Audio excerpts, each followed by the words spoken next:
What? Hey everyone, it's me, Joe. Today I wanted to talk about why I decided to become a vegetarian. You know, answer like a few questions that people have been asking me since becoming a vegetarian. This video is gonna be, I can already tell, like really messy, really sloppy. I'm gonna go all over the place.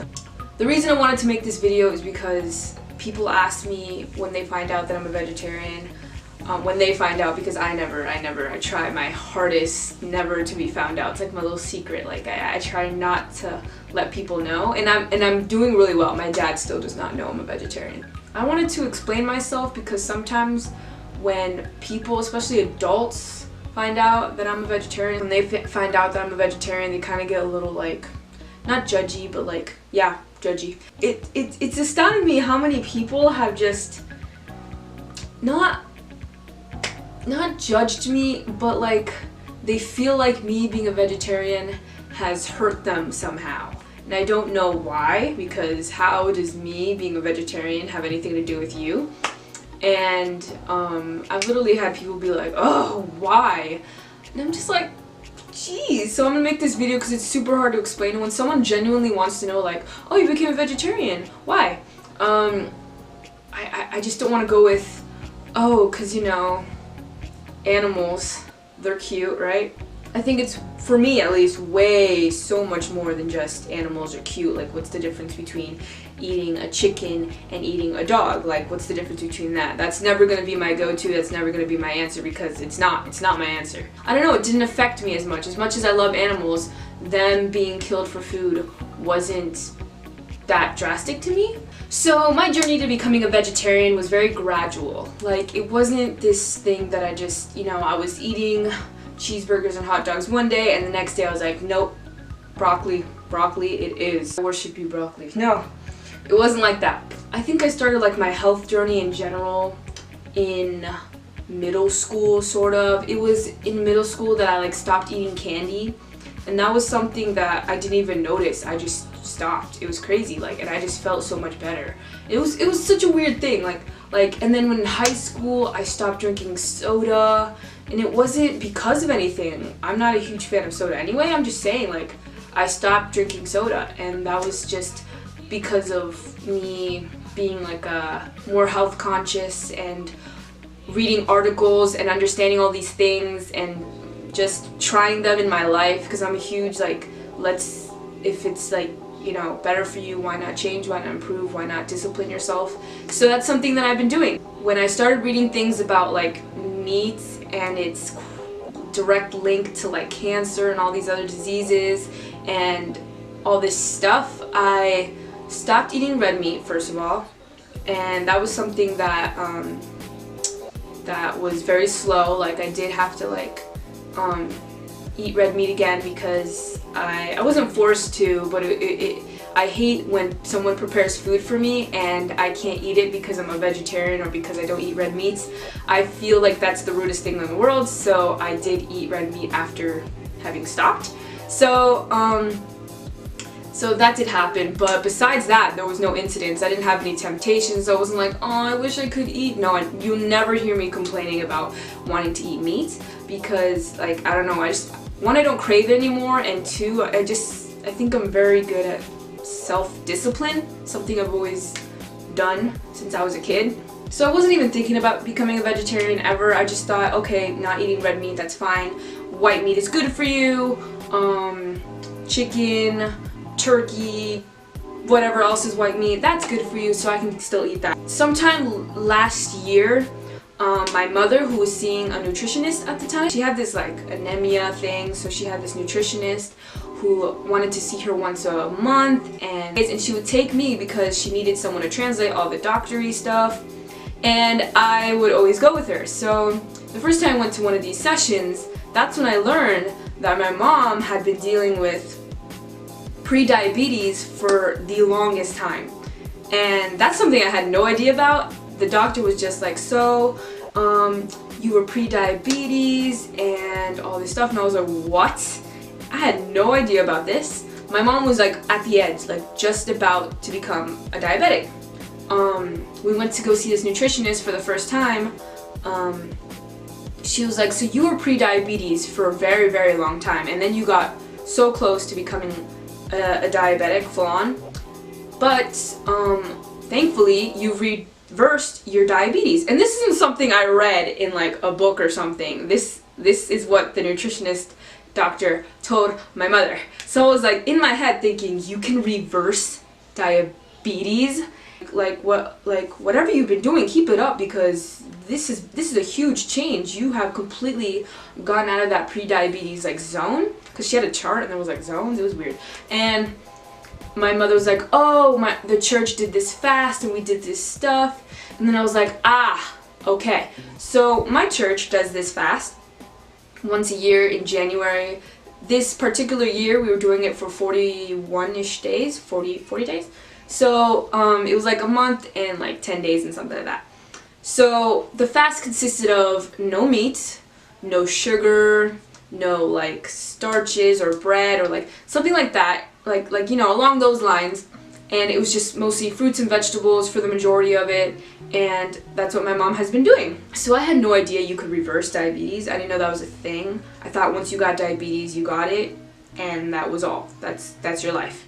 But like learning that was so crazy to me. Like you can reverse disease. That's insane. And that's something I had no idea about. And apparently it's like common for people who stop eating meat and people who stop eating junk. You reverse your diseases, or you get off meds, you get off pills, you get off all this stuff. And I just like, okay, wait, stop. That's insane. That was kind of like my first inspiration towards vegetarianism.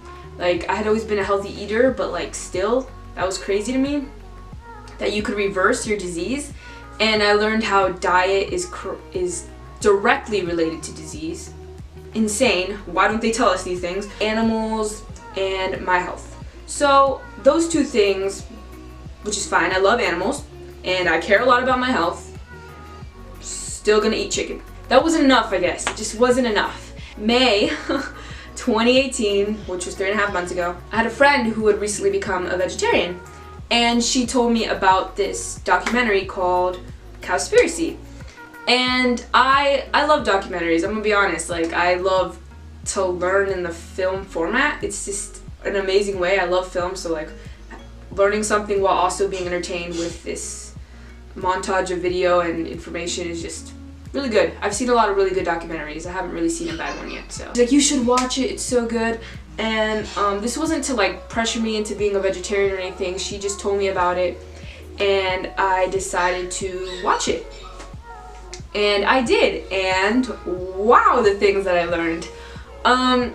So not only did I learn that there's an animal aspect of becoming a vegetarian, a health aspect, but there's also an environmental aspect, which is something I didn't know about. And that is what I needed to push me over. Watching this documentary, I sound so like, cliche and like weird saying it, because like, really, a documentary convinced you to become a vegetarian?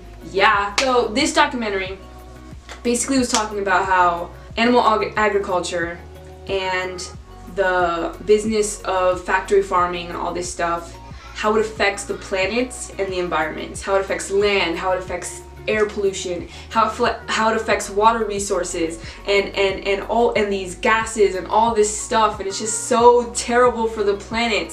And by me refusing to eat a cheeseburger, I saved something around 600 gallons of water, which is something I couldn't have dreamed about. Like, that's the equivalent of 2 months of showering.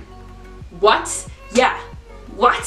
So, like, where was this information? Like, in school they teach you that you should eat meat and all this stuff, and they serve this meat and stuff to you, and this processed stuff, and they serve that to you at school, and they're teaching you to turn the faucet off when you brush your teeth, take shorter showers, recycle, all this stuff. But the biggest thing that could help the environment, the biggest contributor, is to stop eating meat. Like, if you want to help the environment, just do meatless Mondays, or just go 2 or 3 meals a week without meat in them. And wow, like, come on. And those companies that say like meat is good for you and all that stuff are sponsored by Kraft food, Oscar Mayer, Tyson, all this stuff, and it was just so crazy learning all these things and just being like, wow, this information is not plastered everywhere. They're telling you meat is good for you when it in fact is bad for your health. They tell you to cut down on water when I could just not eat a cheeseburger and save 600 gallons. And, you know, it's just, I don't know what it was about the environment. I always considered myself an environmentalist, you know, recycling. I always told myself, even when I was a little kid, I was just like, when I grow up, I'm gonna have a house, it's gonna be solar powered. Solar powered house. It's gonna have all these solar panels and things on the top of my car. It's gonna be solar powered. I'm gonna save the planet. That was what. So anyway, that is what convinced me. That is what was like, okay, here's the animal aspect. I love animals, yes? Here's animal welfare. Here's my health welfare. And here's the environment. All suffering at the hands of meat. All of it. My health suffers, animals suffer, the environment suffers. And the only thing going for meat is taste. And that was not enough for me anymore. Just to eat meat just because it tastes good, and because I'm such like a self-disciplinary person, that's just not enough. That's not enough of a reason to eat meat. Becoming a vegetarian, I've become a cook. I've learned to make so many things. I've tried vegetables I've never even tried before, recipes I've never tried before, different types of things in my life I've never eaten so well, so colorfully, so many different things. It's just opened my mind to like this giant cookbook. It's crazy. And yeah, just being a part of that, I feel like I'm doing my part. And a lot of people have told me the argument like, Joe, even though you're not eating meat anymore, millions of other people are, so how are you, you know, changing anything? And me, the way I think about it is just that I put less of a demand for meat.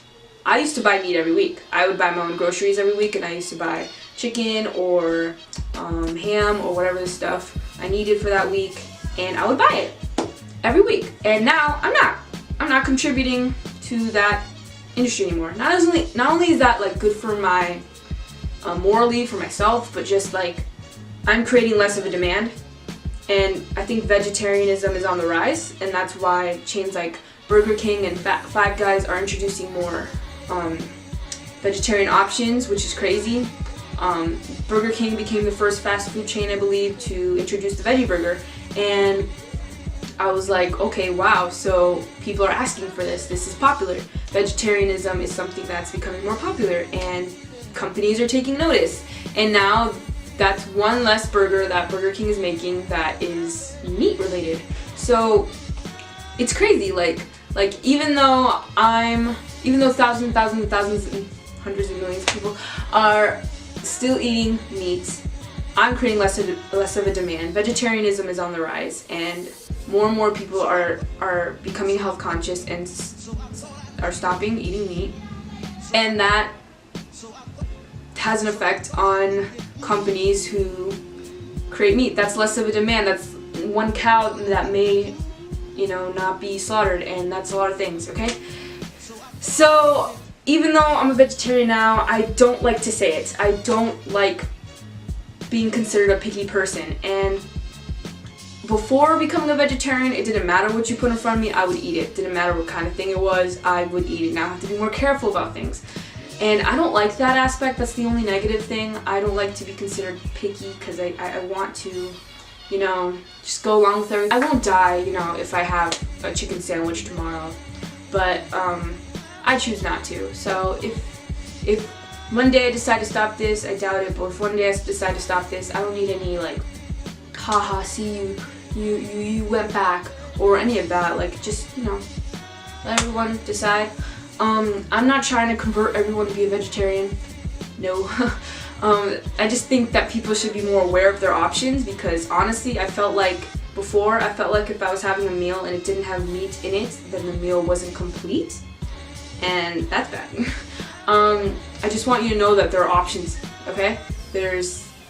I want you to know like the facts, what's going on, all these things. Just know that you can make decisions differently, and that you don't have to eat just like everyone else is eating, the majority. So just know these things, because I didn't know these things. And do your own research, look it up, watch Cowspiracy, watch What the Health, read books, look it up, just do your research, do your homework, do what you gotta do. And then you can make that decision on your own. If you decide to keep eating meat, that's 100% your decision. And that's awesome. Keep doing you, because I know it tastes good. I know. If you decide to become a vegetarian, also awesome. Alright, thank you so much for watching. Thank you for staying along with this. I don't know how long these videos are gonna be, so thank you for watching, and like and subscribe, and that is it. Bye!